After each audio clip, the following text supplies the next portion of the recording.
লাইভে চৌমনি লঞ্চঘাট এই মধ্যে কর্ণফুলি পার হচ্ছে চৌমনি। এই ঘাটটা একটু রিক্সি, মানে প্রচুর পরিমাণ ঢেউ থাকে। আপনারা দেখতে পাচ্ছেন লঞ্চ করে অনেক বাড়ি গাড়ি কিচ্ছু করার নেই, কারণ এখানে হচ্ছে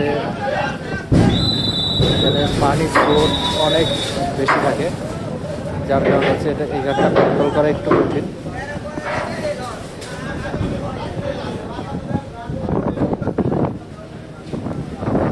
ঘাটটা একটু রিক্সি, যেহেতু মোড়ের মধ্যে ঘাট, তো ঢেউ বেশি থাকে, স্রোত বেশি থাকে। যাত্রী হয়েছে চৌমনি ঘাট থেকে প্রায় 50 জনের মতো যাত্রী হয়েছে, 50-60 জন যাত্রী হয়েছে।